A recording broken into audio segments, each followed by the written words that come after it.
Il est écrit quelque part que dans la vie, ce ne sont jamais vraiment les montagnes dressées devant nous qui nous arrêtent, mais des petits cailloux logés dans nos chaussures. Cette phrase résume une réalité selon laquelle l'immensité de nos objectifs n'est pas ce qui empêche sa réalisation en réalité, mais les petites distractions qui nuisent à notre concentration. C'est pourquoi il est important de pouvoir les identifier et s'en débarrasser. Bonjour à vous et merci d'avoir choisi de regarder cette vidéo dans laquelle je vais vous révéler une évidence longtemps restée cachée sous vos yeux et vous expliquer du même coup pourquoi il est essentiel de toujours prendre un instant pour vous poser cette question. Écoutez-la bien. Est-ce vraiment la meilleure chose à faire en ce moment? Vous allez mieux comprendre en découvrant toutes les manœuvres du plus grand adversaire qu'une personne déterminée à changer sa vie et à devenir plus productif peut s'affronter. Un adversaire que je vous invite dès maintenant à affronter sans état d'âme dans un combat conscient, lucide et au quotidien. En revanche, je vous mets en garde parce que je parle ici d'un adversaire redoutable. Il est sournois, nourri par l'ignorance, profondément ancré dans nos habitudes et toujours prêt à nous fournir des excuses. Il est partout et vit en chacun de nous. Il entraîne des petites bêtes de focus, de la paresse, crée des habitudes inutiles et porte toujours en lui des conforts éphémères. Et c'est pas ces conforts qui nous attrapent toujours et restent toujours près de nous. Afin que vous puissiez me suivre tout au long de la vidéo, permettez-moi de vous révéler de quel adversaire dont il s'agit. Il s'agit des distractions. Alors vous serez d'accord avec moi pour dire que c'est un problème qui concerne nous tous. Mais alors, d'où viennent les distractions?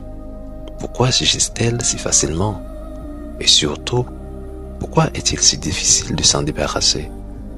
Pour répondre à ces questions, il me paraît trop complexe de vous dire, tout simplement, parce qu'il y a des vides dans votre vie. C'est vous qui les avez créés. Alors, je vous demande de rester jusqu'à la fin de la vidéo pour comprendre en profondeur la réponse à ces questions. Et si ce n'est pas encore fait, prenez quelques secondes pour vous abonner à la chaîne. Vous ne le regretterez pas et cela m'aidera beaucoup. Bref, revenons au sujet. Vous savez, il y a des moments dans la vie où l'on se retrouve confronté à des situations qu'on ne se sent pas prêt à affronter sur le moment. Stress, ennui, fatigue ou inconfort émotionnel. Des moments où l'on cherche inconsciemment à fuir plutôt qu'à faire face. Alors pour se soulager, les distractions deviennent un refuge rapide. Mais ce qu'on ignore, ou ce qu'on ne veut pas savoir sur le moment, c'est que ce refuge est un piège. Un piège parce qu'en réalité, on ne choisit pas toujours la distraction. C'est elle qui choisit nos moments de faiblesse. Elle parle directement à nos envies immédiates, pas à nos objectifs à long terme. Elles nous donnent une récompense rapide, facile, agréable. Elles nous font croire que nous nous détendons, alors qu'en réalité, elles nous éloignent doucement de ce que nous devons réellement affronter ou construire. Et ce confort éphémère aboutit presque toujours à l'ennui. Comme l'a si bien dit Victor Hugo, on s'en va parce qu'on a besoin de distraction et l'on revient parce qu'on a besoin de bonheur. Écoutez bien, peu importe dans les moments de bonheur ou de stress ou de malheur, avant de recourir aux distractions, dites-vous bien ceci. Les distractions ne viennent jamais pour repartir. Elles s'installent subtilement, s'ancrent profondément et finissent par redéfinir vos priorités sans que vous vous en rendiez compte. C'est pourquoi toutes les personnes qui ne cultivent pas la conscience de ce qu'elles veulent vraiment et restent déterminées à l'obtenir deviennent et restent vulnérables face au visage d'innocence des distractions et des petites négligences qu'elles tolèrent au quotidien, qu'elles donnent de la place, qui ne méritent qu'un simple détour, qui finiront par prendre toute la place. Et c'est ici le vrai danger, parce que c'est l'étape qu'on commence à les justifier, à leur trouver des excuses, des raisons d'être, alors qu'elles rongent lentement notre concentration, nos rêves et nos potentialités. Cela ne vous étonne pas de constater que de nos jours, C'est rare qu'une personne se demande comment est-il possible de passer 2 heures à faire défiler l'écran et pourtant ne pas réussir à regarder une vidéo importante de 10 minutes ou de rester concentré pendant 30 minutes pour lire un livre. Et c'est encore plus rare qu'une personne dans ce monde moderne se réfléchit à ce qui lui rend si attaché à son téléphone, comme s'il était indispensable, ou pourquoi elle tombe toujours dans le piège des distractions, même quand elle sait pertinemment que les distractions l'éloignent de l'essentiel.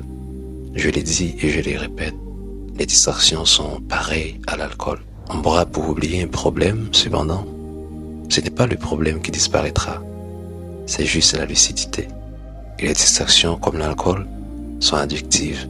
Elles vous offrent un soulagement temporaire pour échapper à la réalité. Mais dès que l'effet passe, le vide revient et souvent plus lourd, comme une blessure en convalescence qui rouvre à chaque faux pas.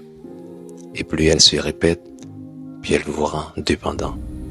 Et crée entre vous et vos objectifs des demi-ponts. Parce que les distractions ne sont que des demi-ponts entre vous et vos objectifs. Des demi-ponts qui construisent des barrières et qui alimentent la procrastination, le doute et la peur. Et qui peuvent prendre des formes diverses et avoir même la capacité de se présenter comme des opportunités. Mais sachez, peu importe leur visage, les distractions restent des obstacles majeurs entre vous et vos objectifs de vie. Si vous voulez réussir, devenir plus productif, entraînez-vous à bien apprendre à les identifier, les gérer et les maîtriser efficacement, non seulement pour vous épargner des années de dur labeur, mais surtout parce que les distractions, elles, décident de votre avenir autant que vos efforts. Souvenez-vous de ce que je vous ai dit tout au début de la vidéo. Ce ne sont pas toujours les grandes épreuves qui nous freinent, mais bien ces petites fuites d'attention qui grignotent nos journées et vident notre énergie. Alors, la question à se poser, c'est: est-ce réellement la meilleure chose à faire en ce moment? J'ai une vidéo titrée « Que faites-vous au quotidien ?» sur la chaîne. Je vous invite d'aller la regarder. Avant de partir, laissez-moi vous révéler une autre facette sombre des distractions. Vous savez, les distractions ne sont pas toujours ce que vous ne devriez pas faire, mais ce sont souvent des choses inaccomplies dans votre vie. Et parfois, c'est quelque chose d'important que vous devriez faire, mais vous avez laissé passer le temps. Et vous choisissez de les faire au moment inapproprié. Les distractions sont aussi cet attachement soudain, cette envie soudaine de rester qui surgit exactement au moment où vous décidez réellement de laisser tomber quelque chose d'inutile, de scroller par exemple, et qui vous comble de désir de rester un peu plus. Et ce peu n'est qu'une grande crevasse sur la notion du temps. Comme Sénèque l'a si bien dit, les hommes se plaignent que la vie est courte et il manque de temps. Cependant, ils les dilapident dans des occupations inutiles, des passions sans valeur et des distractions vides. Par contre, celui qui vit avec sagesse dispose toujours de temps suffisant.